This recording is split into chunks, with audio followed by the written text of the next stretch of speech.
سیدنا حاتم اسم رضی اللہ تعالیٰ عنہ سے پوچھا گیا آپ جب نماز پڑھتے ہیں تو آپ کے جسم پر رکت طاری ہوتی ہیں، آنکھیں بہنے لگتی ہیں، کیسے آپ نماز پڑھتے ہیں، کیا سوچتے ہیں آپ؟ حضرت حاتم اسم کہتے ہیں میں جب نماز پڑھتا ہوں تو سامنے میں جنت کو دیکھ رہا ہوتا ہوں، پیچھے ملک الموت کو کھڑا ہوا پاتا ہوں، اور اپنے دائیں بائیں جہنم کے گڑھے دیکھ رہا ہوں۔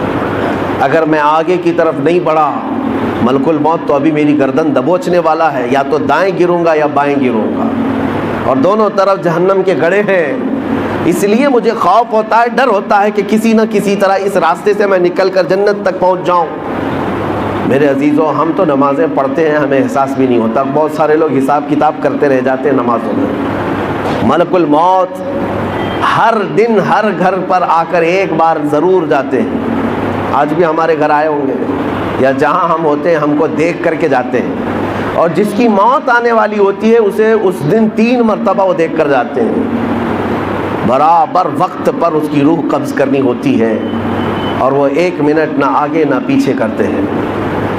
آج بھی ہمارے گھر اور آپ کے گھر آ کر گئے ہوں گے یا آنے والے ہوں گے، تمہیں دیکھ کر ضرور جائیں گے، اور تمہاری سانسیں جس دن بند کرنی ہے انہیں پوری طرح سے خبر ہے، تمہارے پاس کتنا وقت بچا ہے انہیں پوری طرح خبر ہے، لیکن تمہیں خبر نہیں، نہ ہمیں خبر ہے۔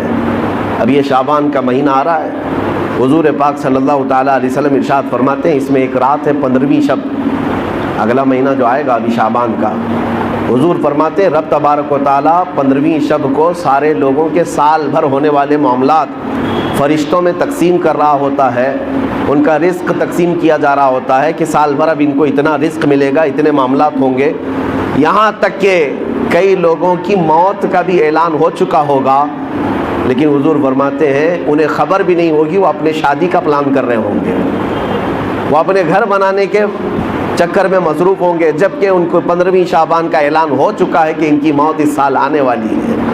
عزیزان گرامی وقار، ہمارے پاس بہت لیمیٹڈ ٹائم ہے، بہت مختصر سا وقت ہے، تو اس دنیا میں جب یہ تیزی سے گزرنے والا وقت ہے تو کر کے کیا جانا چاہیے؟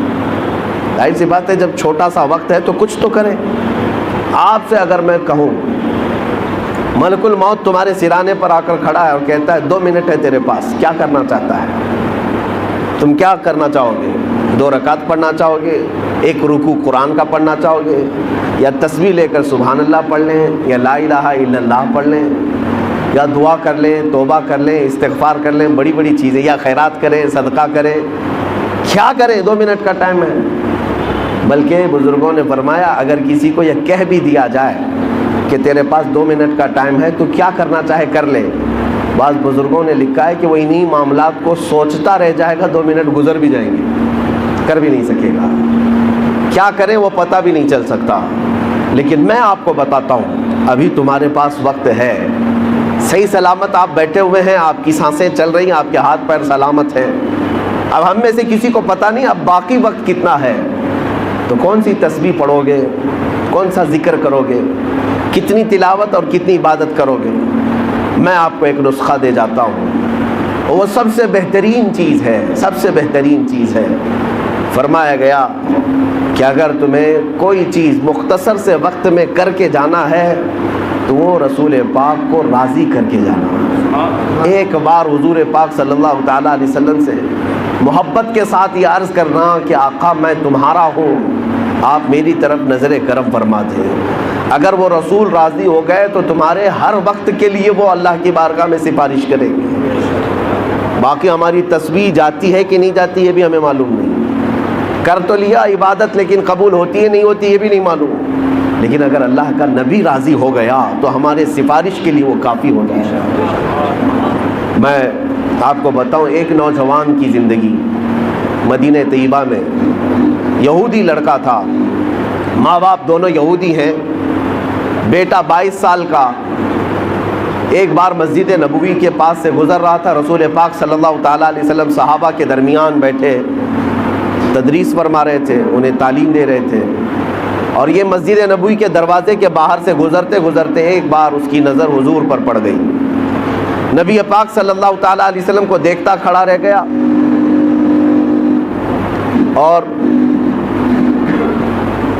حضور پاک صلی اللہ تعالیٰ علیہ وسلم کی شیرنی گھولنے والی وہ میٹھی آواز کانوں پر ٹکرانے لگی تو کھڑا سنتا رہ گیا حضور کی آواز، اور کافی دیر تک جب دل میں مٹھاس پہنچی تو گھر گیا۔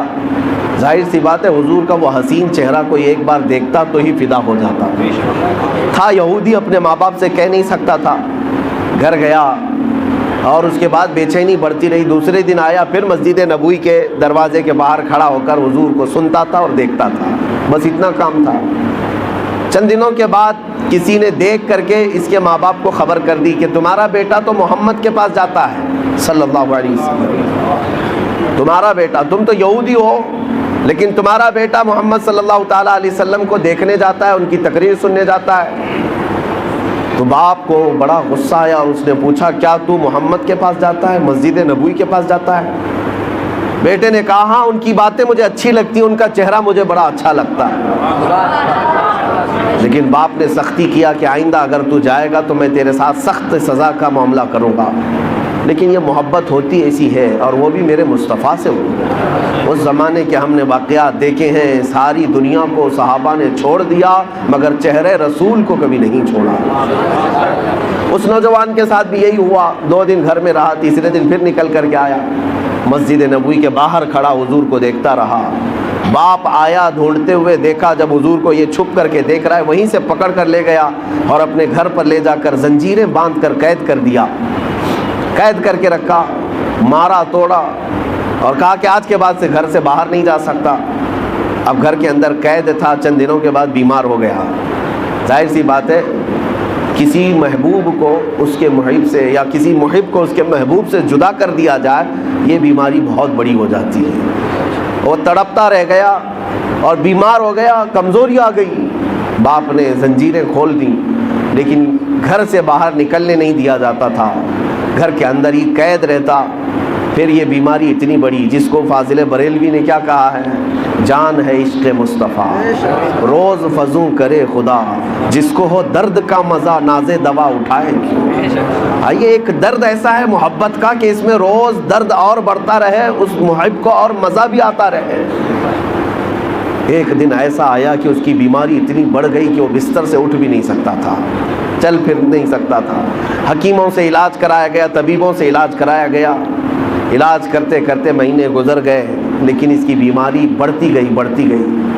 ایک دن حکیم نے آ کر یہ کہہ دیا اس کے باپ سے کہ اب تمہارا بیٹا زندہ نہیں رہ سکتا، ایک دن کا مہمان ہے، یہ جو کھانا کھائے، جو چاہے کھلا دو پلا دو اور جو خواہش ہے پوری کر دو، یہ ایک دن سے زیادہ اب زندہ نہیں رہ سکتا۔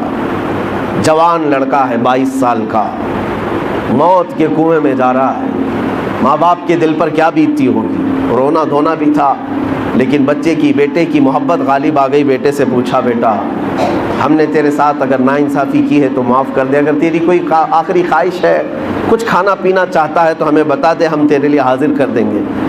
اس نوجوان نے بستر پر لیٹے ہی اپنے باپ سے کہا میری ایک ہی خواہش رہ گئی ہے کہ ایک بار پھر سے محمد کا چہرہ دیکھوں صلی اللہ علیہ وسلم۔ باپ پگھل گیا۔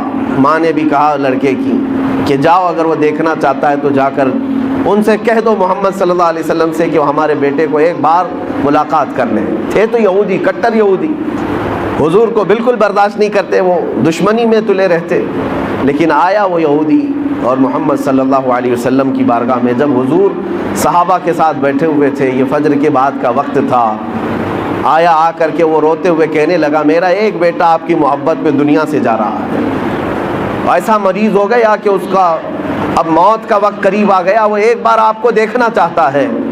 رسول پاک صلی اللہ تعالیٰ علیہ وسلم اسی وقت اپنی مجلس سے اٹھے، اپنے صحابہ سے کہا چلو میرا ایک دیوانہ دنیا سے رخصت ہو رہا ہے۔ نکل کر کے میرے آقا اس یہودی کے گھر آئے، بستر پر لیٹا ہوا وہ بیمار 22 سال کا نوجوان جس کے جانے کا وقت قریب تھا، سانسیں اکھڑ رہی تھیں، حضور سیدھے اس کے سرانے کے پاس جا کر بیٹھتے ہیں اور اس کا سر گردن کی طرف ہاتھ دے کر کے اٹھاتے ہیں تو پورے جسم میں اس کے گرمی دوڑ جاتی ہے۔ میرے آقا صلی اللہ تعالیٰ علیہ وسلم کا لمس پایا ہاتھ کا، جسم کے اندر طاقت محسوس ہوئی اور چہرہ کھل گیا، دیکھا آنکھیں بھر کر کے حضور کے چہرے کو، مسکرانے لگا اور کہا کہ میری زندگی وصول ہو گئی، میری زندگی وصول ہو گئی۔ یہ کہتا رہا، میرے آقا نے حضور پاک صلی اللہ تعالیٰ علیہ وسلم کی اتنی بات پر وہ زور سے کلمہ پڑھا اور حضور کی گود میں سر رکھ کر کے اس کی روح پرواز کر گئی، انتقال کر گیا۔ عزیزان گرامی، لیکن مقام کیا پایا جانتے ہیں؟ صحابیت کا مقام، صحابیت کا مقام۔ صحابی کہتے کسے ہیں؟ غوث اعظم عبد القادر جیلانی رضی اللہ تعالیٰ عنہ سے پوچھا گیا صحابی اور غوث کے مقام میں کیا فرق ہے؟ آپ فرماتے ہیں غوث اور صحابی کی بات کرتے ہو؟ صحابی رسول جن گھوڑوں پر بیٹھ کر جہاد میں جایا کرتے، ان گھوڑوں کے ٹاپ کے نیچے سے جو دھول اڑتی تھی، غوث وہاں بھی نہیں پہنچ سکتا، وہاں تک بھی نہیں پہنچ سکتا۔ اب اندازہ کرو، جو چند لمحوں میں میرے آقا کا دیدار کیا اور غوث سے بھی بڑا مقام پا گیا، کس وجہ سے؟ اسی لیے میں نے اس واقعے کو اس لیے عرض کیا کہ اگر کسی کے پاس زندگی میں تھوڑا سا وقت باقی ہے، تھوڑا سا وقت باقی ہے، اور اگر اسے کچھ کرنا چاہیے تو صرف اتنا ہے، آج لے ان کی پناہ، آج مدد مانگ ان سے، آج لے ان کی پناہ، آج مدد مانگ ان سے، کل نہ مانیں گے قیامت میں اگر مان گیا۔ اعلیٰ حضرت نے فرمایا پھر قیامت میں تو ہر کوئی حضور کو ماننے لگ جائے گا، جو مقام و مرتبہ وہاں پر دیکھے گا ہر کوئی کہے گا یہ میرے آقا ہیں، لیکن کمال یہ ہے اے مومن آج تو ان کے قدموں میں آ جا۔